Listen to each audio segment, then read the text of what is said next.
right now there is a redistribution of wealth. In other words, wealth is going from those who had the wealth, the equity, and being moved to the investors that can manage it. But we're in a legal environment, and this is a summary, so you cannot use techniques that are short of legal understanding. I want you to consider the following. Those without money are going to look for people that they can sue. That's always the way it is.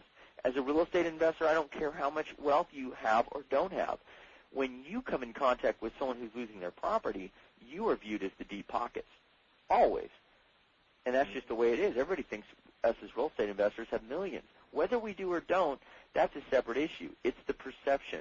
And the perception is you will get dragged into something if something goes wrong. The other issue is this. I see a lot of investors, Mike, right now on the tax front, on the IRA investment front, in terms of shielding their wealth, on the liability protection front. They're playing a totally offensive game.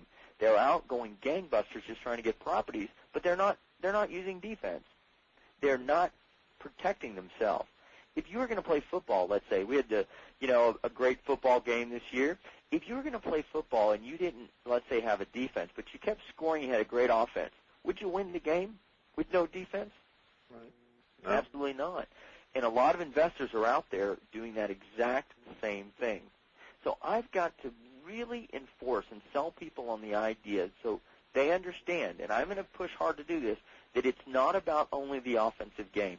The guys out there that do pretty good for a couple of years but then lose everything, those are the ones playing only that offensive game. We've got to go into the defensive. We can't have you doing a sandcastle approach to investing. That is that you start piling up all this sand to try to build all this wealth, but you don't realize that right where you're piling up that sand, the tide is coming in and it's going to take it all away. And take a moment and imagine what it would be like to work from 35 to 60 and then get wiped out by a lawsuit and then have to start all over again. Now, 25 years older, 25 years more frustrated, 25 years more scared, and 25 years more broken. Because after a lawsuit, that's what it feels like. It's really hard for most people to move forward. And you have to understand that even though some of you will say, well, Darius, that's okay. I understand this is important, but you know what? If something happens, then I'll get a lawyer, and then we'll figure out how to protect it. Guys, you just can't do that. There's something called the Uniform Fraudulent Transfers Act. UFTA is the acronym. And here's what it says. It says once a claim arises, assets cannot be transferred. Some of you will say, well, Darius, that's okay.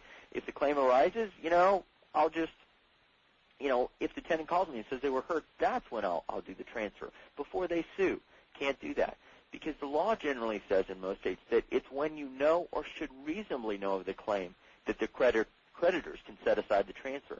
You reasonably know of the claim once someone calls you and said, hey, I was hurt on your property. Or, hey, guess what? You didn't fulfill that contract. I'm really pissed off right now.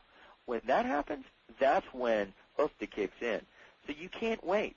You have to take action now. And let me tell you guys this. What you do during this call and whether you get this message is going to influence whether you create lasting wealth for the next 10, 20, 25, 30 years. Because what you do right now is how you do everything. If you don't hear me right now, you're not going to hear me a year from now, and you're not going to hear me later. It's what you do right now that determines where you're at the next 10, 20, 30 years. And here's the thing I've learned. The redistribution of wealth is always going to go to those people who can manage it. If you're not managing your wealth by taking into account what we're teaching and understanding how valuable it is, chances are at some level you're not going to do the things that you need to do. And at some point, maybe not now, but maybe in the future, you'll open yourself up to more tax or liability challenges. That wealth of yours will not be preserved as effectively as possible. They say, Mike, you could take all the wealth in the world, put it on a 747, and distribute to everyone equally all over again. And in 3 to 5 years, that wealth will go back to the same people again. I've heard that, too. I like this. True, too. It's true. Why? Because those who know how to manage it will always build it and preserve it. And part of this call is showing people how to manage it. So people that get off of the call and say, well, I don't want to listen to this, right there you're making a decision that this is not important for your management of wealth. But let me tell you a little bit about an attorney that unfortunately didn't manage wealth in a very scrupulous way. They're quite unscrupulous. There's a story about an attorney that actually was meeting with a potential client. And when the client left the meeting, the attorney found that the client had left a $100 bill on the chair. The attorney was shocked, ran out from behind his desk, grabbed the $100, and looked at it. It was so crisp in his hand, and he was just salivating. The attorney looked at the $100 bill and thought to himself, what am I going to do? Mike, do you know what the ethical dilemma was there? Yeah. The attorney was wondering whether or not he should tell his partner about the $100 that he had found that the client had left over. That was the ethical dilemma. And we don't like that. We want to be absolutely ethical with people because we want you to preserve your wealth. So let me ask you this, to everyone on this call, to do this. If you're driving, don't do it, but I want you to really get the power of what we're teaching and where this will take you and what it will help you avoid.